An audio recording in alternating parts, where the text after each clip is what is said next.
So, Koji, what's your favorite Nisei vet story? My favorite Nisei vet story is a story that takes place in Italy, and there's this giant mountain that the Japanese Americans had to, or sorry, the Americans had to take over to get into Germany. And the Americans had been trying to get into this, get past this German unit because they're on top of the hill, just kind of firing artillery.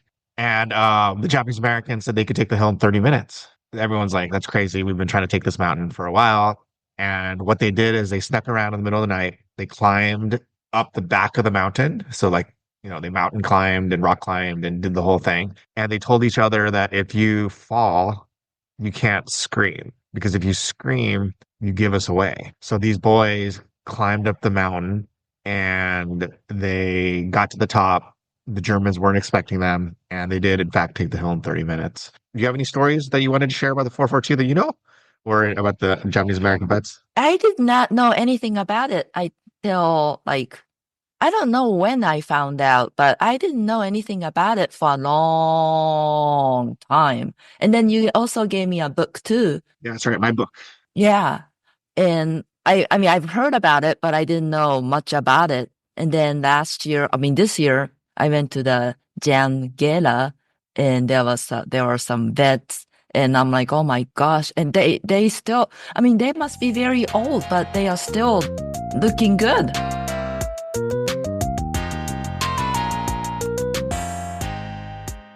Welcome to episode number 8 of the Japanese America podcast. My name is Michelle, and I'm one of your hosts. And I'm Koji. Michelle, do you have any exciting plans for Thanksgiving? Do you do anything different for Thanksgiving? For Thanksgiving, no, I don't like Thanksgiving meal. I'm not a fan of turkey.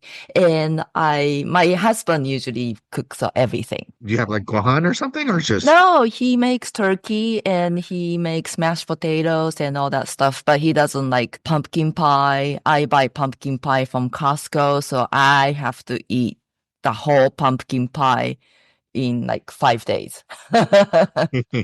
Wait, so you don't do it? You don't put there's no Japanese part of the meal? It's just all traditional Thanksgiving? But Thanksgiving is like Japanese New Year's meal. Everybody makes like similar things. And I don't know, it reminds me of Japanese osechi ryori. But I'm not a fan of either meal. Growing up, we had rice or gohan.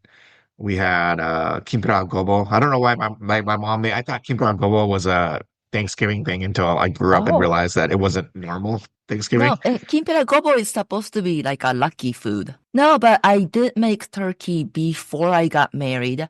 And because I read that turkey is like making instant ramen, and it's like you just put it in a bag and leave it in the oven, and then it comes out edible. Like, although I think I like instant ramen better than turkey. Yeah. Does it make you sleepy? No, I don't love turkey. I like turkey in my sandwich. I don't know if I like turkey as a meal. Yeah, I'm not a fan. This is where we look at all things Japanese American. We'll bring alive the history, culture, and people that make up this diverse community. Please consider writing a review of our show on the platform you use to listen to this podcast. We know it's a pain in the butt, but it does go a long way in helping the show. It helps us reach new listeners, grow our show, and most importantly, it enables us to keep putting out the content we hope you enjoy. In this month's episode, in honor of Veterans Day, we are talking about the Japanese American Nisei veterans. Just in case you don't know, the Nisei veterans who fought in the Second World War in the 100th, 442, and MIS, the Military Intelligence Service. These units were segregated, consisted of Japanese Americans from Hawaii, as well as from the continental United States, many of whose families were incarcerated in the concentration camps. The 442 eventually became the most highly decorated unit for its size and duration. The 442nd earned 21 medals of honor, 9,486 Purple Hearts, 4,000 Bronze Stars, 560 Silver Star medals. They received 8 Presidential Unit Citations and 7 Distinguished Unit Citations. In 2011, President Barack Obama awarded the Congressional Gold Medal to the 442, the 100th Infantry Battalion, and members of the MIS. Their motto was "Go for Broke," a gambling term that means risking everything on one effort to win big. Michelle, from what you've heard, what do you know about the vets? I researched And there are like numbers like 20,000 soldiers, 30,000 soldiers, so somewhere in between. That's a big number of Japanese American soldiers, I thought, because 120,000 people went to concentration camp and 30,000 people became American soldiers. That's amazing. You have to also remember, though, that that includes Hawaii. Hawaiian Japanese Americans were not generally, my family was, but for the most part, Japanese Americans in Hawaii were not sent to concentration Oh, camps. that's true. But still, that's a huge number, I thought. And almost 10,000 Purple Hearts? Wow. I think like after the 100th, which were the Hawaiian Japanese Americans, they went first and they served valiantly. They were very valiant. They were very heroic. They were badass. And that's when the military got the idea of, there's all these Japanese Americans in camp in the continental United States. Why don't we get those guys to fight as well? And that's when they sent the loyalty questionnaire that we talked about in a couple Yes. episodes ago. And they thought, I think, that more people would be like, yeah, let's go fight. But I think that there was not as much excitement Mm, as the Hawaiian Japanese Americans. And I think a lot of that obviously has to do with the fact that they were in prison, right? mm, And that's actually one of the fun story, or I don't know if it's a fun story, but one of the stories that I think is really valuable to understand that was in the beginning when they formed the 442 with the Japanese Americans from the continental United States and Japanese Americans from Hawaii. There was some beef. There were some problems between the two groups, and generally the Hawaiians were much more easygoing, and mm. the Japanese Americans from the mainland, continental United States, were not, and they didn't understand why they were so angry. Hawaiians were like, "Why are these guys so angry?" And so one day, they were training in Arkansas, and they ended up going to one of the camps as a visit to visit their families before they left.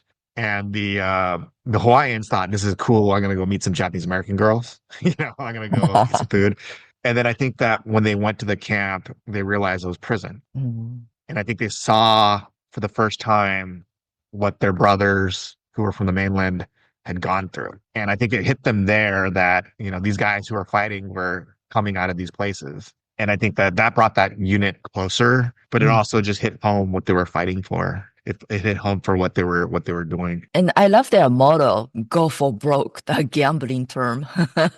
It kind of goes around the idea that a lot of these guys already are in prison.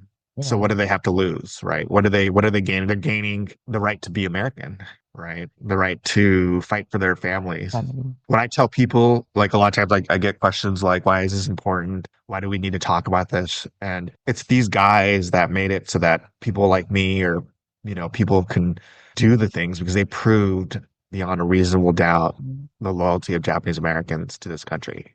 And what did they do? They sacrificed their lives for that. And for that, I think that's why we talk about it today. That's why we continue to talk about it forever. How many people did not make it to the top of the German mountain? The mountain in Italy. That's a good question. I don't know. But I know people died. I Oh don't know how no. many people died, but people Yeah. did die because it was a very treacherous climb to the top. This unit was they went through a lot of deaths. Actually, one thing I will mention also, you reminded me, is that the Japanese Americans that fought in Europe had a very different experience than those Japanese Americans that fought in Japan or the Japan. East. Because the ones in East, they served as interpreters, interrogators, those kind of guys, right? Yeah. And they were seen as important, right? Like they could talk to the prisoners, they could read intelligence, they could do, Mhm. and there was only like, a bunch in a unit, not like a whole unit of them. Mm.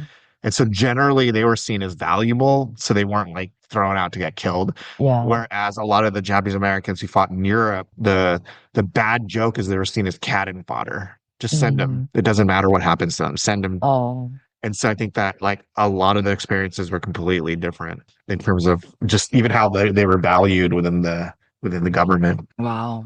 So they were segregated as a team, but did they have support from the other units or Yeah, were they? yeah. There were actually in the beginning, a lot of the units were led by Caucasians, and then as they got killed, they were replaced by Japanese Americans. And that's actually one of the interesting things about these segregated units, whether African American, Latino, Mm. Asian, or whatever. If you were in a quote regular unit and you showed any ability to be a leader, Mhm. what did they do? They took you out of that unit and put you in a different unit so that everybody would have leaders. The Mm. problem with these segregated units is that if you were a leader of a Japanese American, there's no other unit you could be sent to.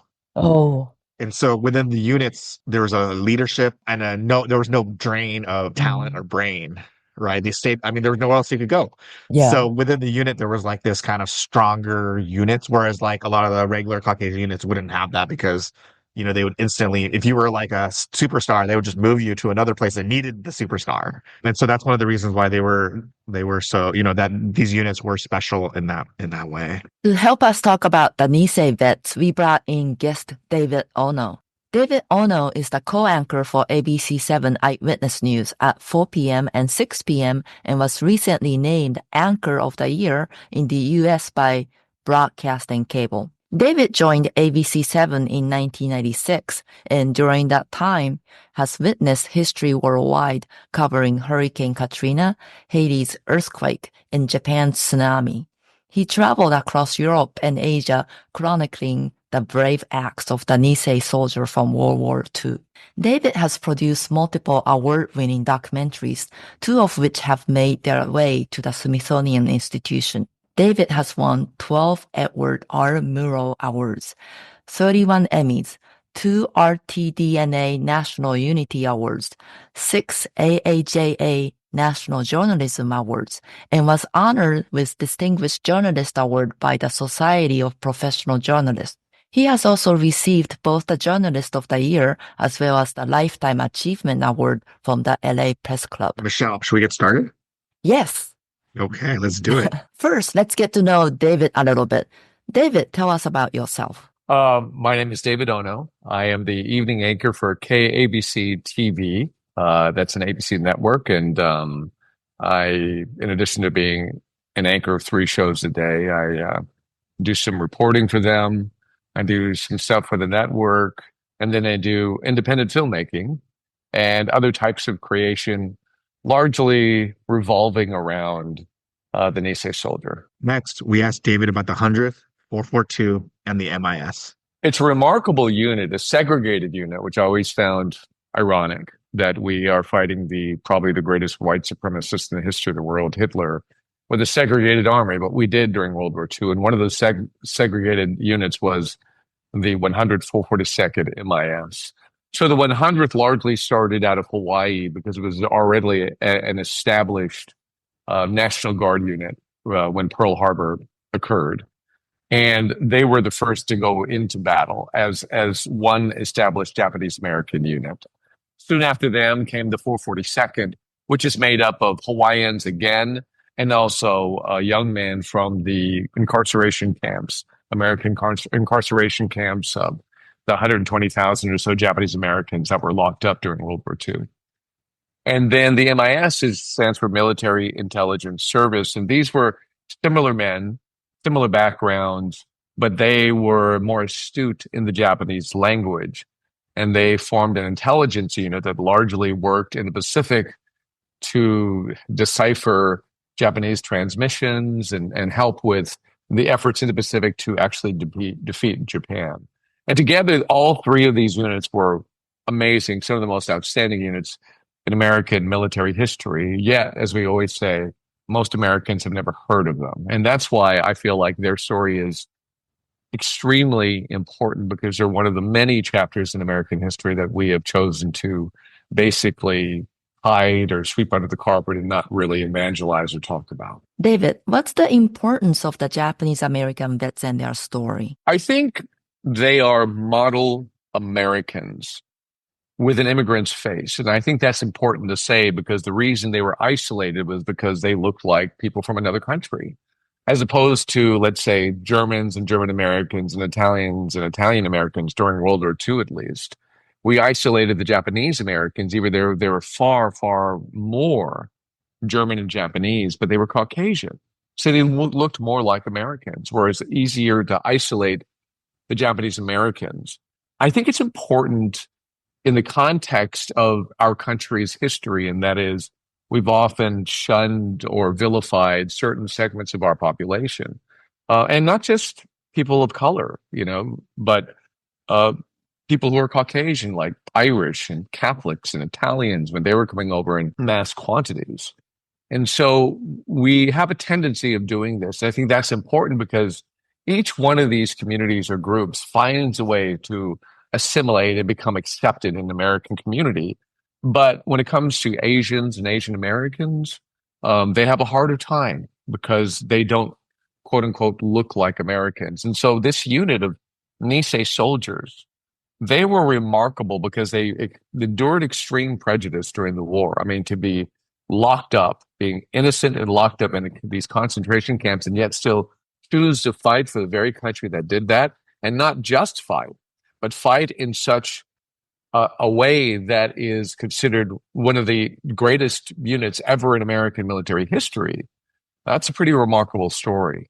And I feel like if people can see these young men as Americans, they could better understand America as a whole and how we are a melting pot and how many of these communities have come from someplace else, but eventually assimilated. It became Americans, and it's part of what makes America great. And I firmly believe that. What's their legacy, in terms of American history, or to you?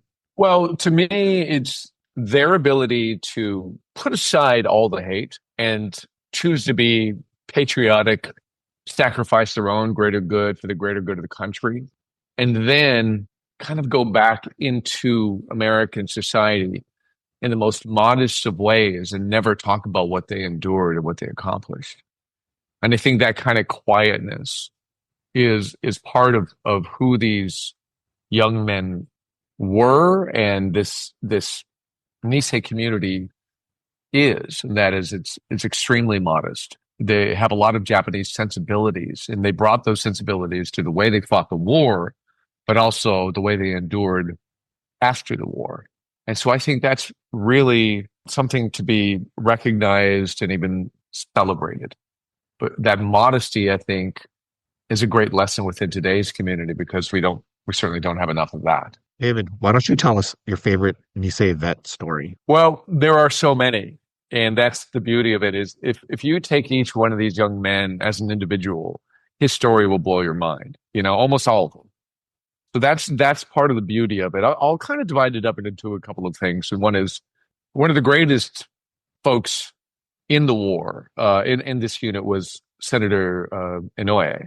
Daniel Inouye had this remarkable ability to lead, and you saw it from the very beginning, from Pearl Harbor when he was a 17-year-old kid in Honolulu, and his parents told him to stay in the house and get down, and yet he did just the opposite and ran out of the house and didn't go back for a couple of days because he was helping to triage victims, etc.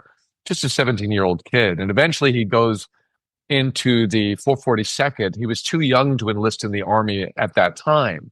But when he became of age, he was with that second group that went in as the 442nd, quickly rose up through the ranks and became a great leader within this unit. But when he actually eventually received his Medal of Honor, that particular battle blows my mind. And I have actually been to this very place. It's just outside of Tendela, Italy, which is up in the mountains in Tuscan region of Italy. And this community is so beautiful. But he was in a forested hillside just outside of this beautiful village and got into this nasty fight. And before the fight even started, he was shot through the abdomen and didn't even know it. It was one of the men that was with him pointed out that you're bleeding. And he said, I don't even feel it. And he still led his men into battle. And then his heroics during that time were extreme. They were under heavy fire from multiple machine gun nests, and his guys are pinned down. So he chose to crawl up and take one out with grenades and machine guns and crawl to the next one and take that one out. And then he got his arm shot off while he was throwing another grenade. He pries the grenade out of his hand with his other hand, throws it, and continues on with the one-man attack with one arm dangling, which he eventually lost, and the other one firing a gun. And then eventually he was shot in the legs and he went down, and he survived all of this to eventually get out of the war, get into politics, and become this great senator. In fact, 4 heartbeats for the president of the United States, and was a great leader for the rest of his life. I think that's an extreme, version of a Nisei soldier.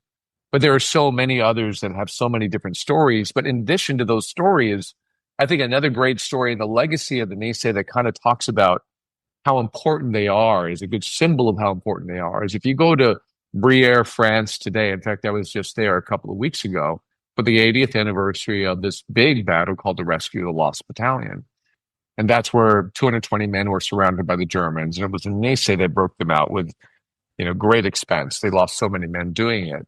And just the days prior to that, they liberated this town called Brière.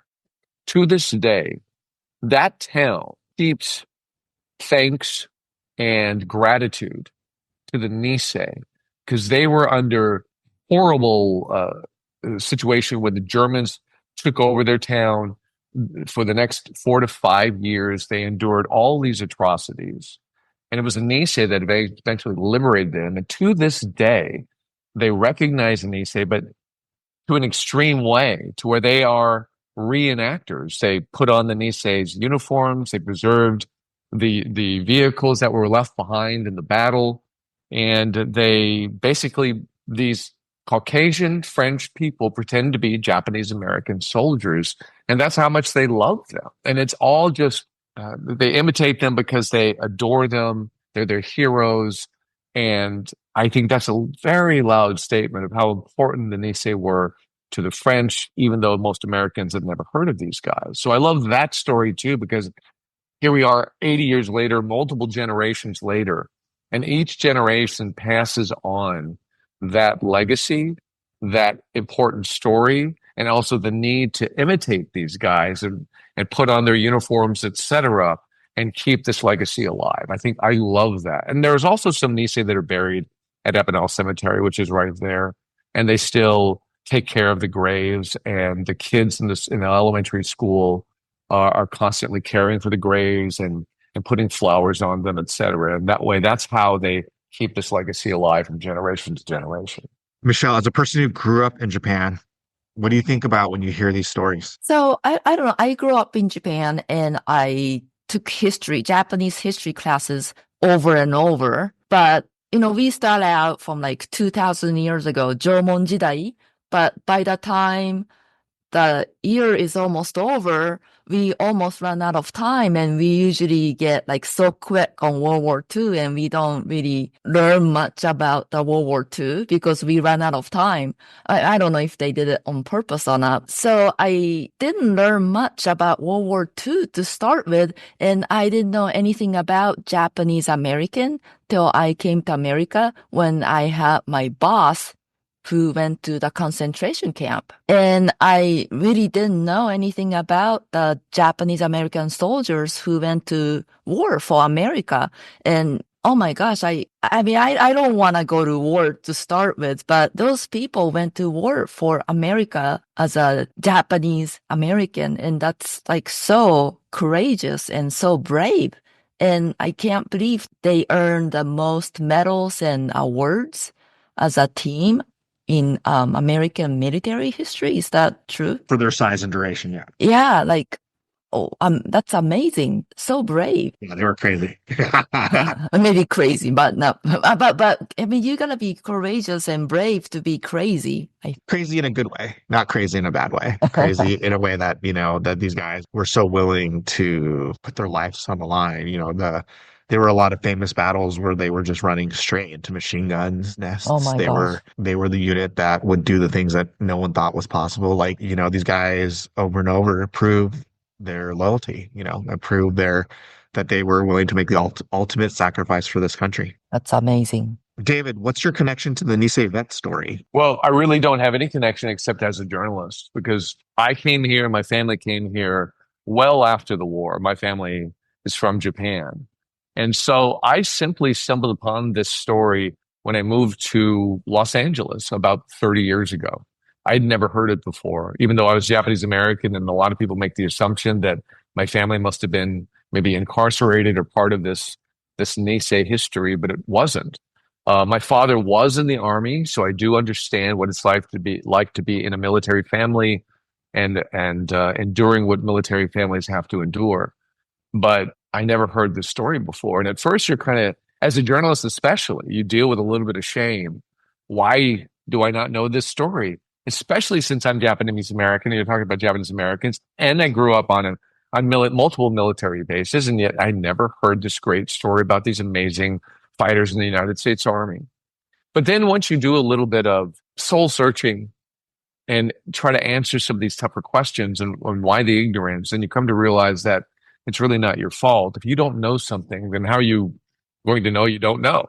You know, it's partly part of our history books. It's what we choose to talk about in our history as opposed to what we choose to ignore. And clearly this is one of those chapters that we ignore. Yet we talk about the Alamo. Everybody knows about David Crockett. You know, we talk about the American Revolution and the Civil War, of course. We talk about D-Day. We don't talk about the Nisei. And so once I figured that out and started actually meeting these men later in life and interviewing them and gathering their stories and understanding what they dealt with as a young man, choosing to fight for a country while their family was locked up in a concentration camp.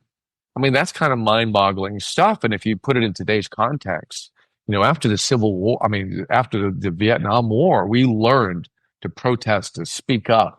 But that was not the attitude during World War II. And so I feel like in today's world, these amazing young men may have chosen not to fight for the country if their families were incarcerated unfairly. But it is a good examination of what would you do if you were in their predicament. And it's a tough call.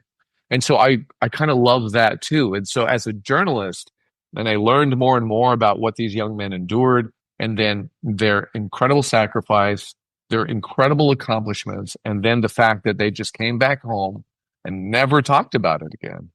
And in a way, that is sort of a disservice within itself, because if you don't talk about it, and how are people going to know what you endured, what you experienced, and why that's important? And so all of these things put together, to me, this is one of the greatest stories ever, because you're talking about great heroes and these amazing heroics under incredible odds. And then when I fly to the various battlefields and I see them today, and I meet the Italians who still know of the Nisei, and the French who know the Nisei, and the Germans who know the Nisei, and to gather all of these stories and see where it happened, it's like almost storybook stuff. So as a journalist, it's just ripe with incredible stories with a great message attached. Do you remember the first time you heard about the Nisei vets? I did. It was around the late 90s. And I remember I was starting to meet some of these young men, and I still didn't get it. In fact, I wish I could redo some of those interviews, because now I get it. But back then, there's so much to the story.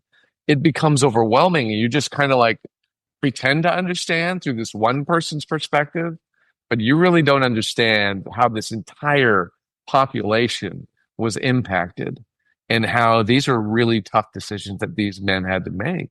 So I wish I could do some of those interviews again, but I'm so thankful I did them, because most of these guys passed away just a few years later. And even the youngest ones are in the 100, 101, 102 years old. And there's only about, 15, 16 left in the entire country. David, what about their story is important to you? I think about these guys when I deal with adversity. And I think we all have our own moments when we deal with adversity, and we kind of measure ourselves to how did we deal with that? Did we deal with it in a respectful way, in a way that we're proud of? Did we do the right thing? Did we do the wrong thing? And so these guys can be a great guide. There's very few things that are as difficult than what they had to deal with and the sacrifices that they made. I mean, these young men in their late teens and early 20s, thousands, didn't come home. And so they made the ultimate sacrifice.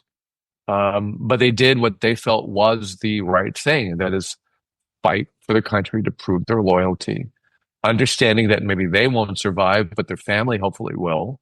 And then the next generations will. And the example they are setting could pave the way for them to be seen as great Americans. And so I think that's really important, but it's more about, in my opinion, the courage that they displayed. Very few things are as scary as somebody shooting at you and you running towards them as opposed to away from them. I mean, quite literally.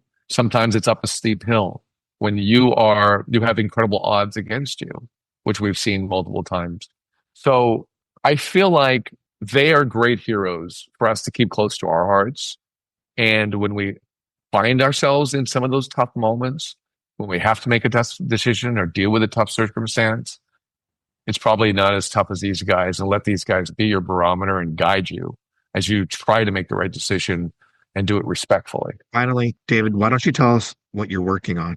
We have multiple projects. And in fact, I would love for folks, if they're listening, if they're part of this Nisei community, we're trying to gather as many letters as possible. So we're doing a letters project, and we're trying, it's a complete, and I'll admit it, it's like a ripoff of Ken Burns' Civil War documentary from, I think it was the late 80s, but it was fabulous. And I always figured if he could do a doc about the Civil War using letters, then we could certainly do a story or a documentary in a similar vein, but a much more modern approach where I want to get letters from Hawaii. I want to get letters from the mainland. I want to get letters from people who are in the camps. And then, of course, our young men who are fighting in Europe and in the Pacific. The letters going back and forth and basically telling the whole story of the war from start to finish, to just before Pearl Harbor, to after the day the armistice was signed, or the surrender of Japan was signed. And so, and all of these little relationships and these moments and these, being locked up behind barbed wire, to rebuilding Pearl Harbor, to what they're dealing with in the cold of France in the middle of winter, etc. I feel like there's so much drama in all of that. I'm even finding letters of some of the young Nisei soldiers who began love affairs with young women in France and Germany and Italy and Japan, and showing that kind of human experience in the war that we don't often talk about. And I think it's a beautiful thing. So the Letters Project is one where I want to tell the whole story of the war, especially of the Nisei soldier, through the multiple letters. I continuing on with my Defining Courage stage show, which we think there's probably going to be a bunch of dates coming up in 2025. We already are going to do USC and Cal Berkeley. We're talking to Seattle and Portland, Salt Lake City, quite possibly Chicago, and maybe a couple more shows in Hawaii, and maybe even West Point. Most people in the Army have never heard the story. So we feel like West Point could be a great opportunity, and we're exploring that as well. So Defining Courage is going to continue on. We're writing new music. We're creating new chapters. And as I mentioned, I was in France just a couple of weeks ago shooting new chapters. So we're always adding to it. We have so many great new stories that we want to put into that show, kind of revamp it and make it fresh for some folks who might have seen it before. So, and then of course, ultimately, a lot of folks are working on this, but I'd love to be part of the project to get either the Band of Brothers type of series on the air, or a big Saving Private Ryan level of a movie, because these guys certainly deserve it. And that's one of the big travesties, is the fact that Hollywood has not embraced this story in the last 80 years, outside of that movie called Go for Broke in like 1951, starring Van Johnson, who is a Caucasian, So they deserve it. It would be an amazing story to tell, and it would help teach Americans about these great guys, these great heroes. Defining Courage is a journey into the legacy of the Nisei soldier, narrated by ABC-7 Los Angeles news anchor and filmmaker David Ono, along with musicians and vocalists curated by music director Chris Wade. We immerse you into the tragic yet uplifting world of these heroes who fought prejudice at home and the enemy abroad. See, hear, and experience their incredible heroics through this piece of innovative storytelling. Far from a lesson in history, it is a testament to inner strength, one that inspires us our search for courage in today's world.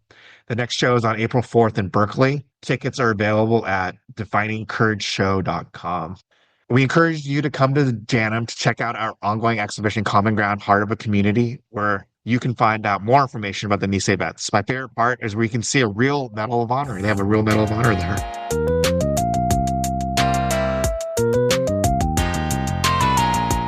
Michelle, what kind of soldier would you be? Medal of Honor winner or deserter or something in between?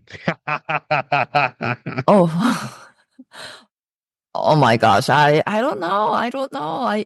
Ah, I want to fight, but I might desert. I'm so sorry. What about you, Koji? My wife makes fun of me because I'm a listener to people. So like, Mm. if somebody tells me to do something, I just go do it. So I think I'd probably make a pretty good soldier. They'd be like, okay, take over that hill. And I'm like, okay, run off the cliff. Okay. So what would you do if you deserted? What would you like? Go to another country? Would you hide? What would you? I don't know. I don't know. I guess I just can I stay behind and like polish guns? I might be good at it. Abolishing gun. That's crazy. How about flying a drone? You can fly a drone. Are you good like at like video games or something? No, I used to play a lot of video games that shoots airplanes, Yeah. but I wasn't good at it. I don't know. Maybe you could cook. Yeah, I can cook, but I don't think I could be a nurse. So I'm useless. That's funny because me and my son talk about the end of the world Mm. and what our skills are, and he always says I'm useless in the end of the world. But I told him no, that they need storytellers who could tell Oh, stories about what's happened and what's happening and entertain people at night when there's no TV anymore.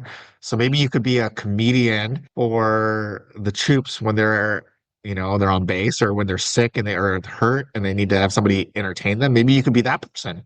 maybe. Yeah, I could be good at that, but like anything else, yeah, polishing guns or mending some clothes, maybe make some flags. So,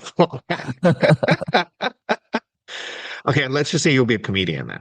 Okay, Yeah, that sounds good. you'll entertain the troops with some, make them feel better while they're recovering from injury. You can't make him laugh too much Okay. because you don't, yeah, because then the German will know that you're there. We're not fighting. I don't think we're going to fight Germany. Thank you, David Ono, for your time, and thank you all for listening.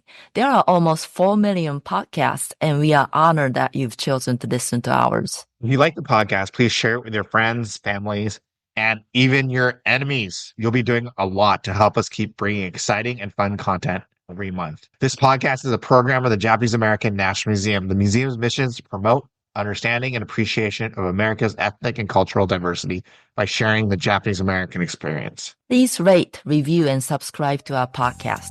And be sure to join us next month when we talk about Japanese American Christmas. Bye. Bye.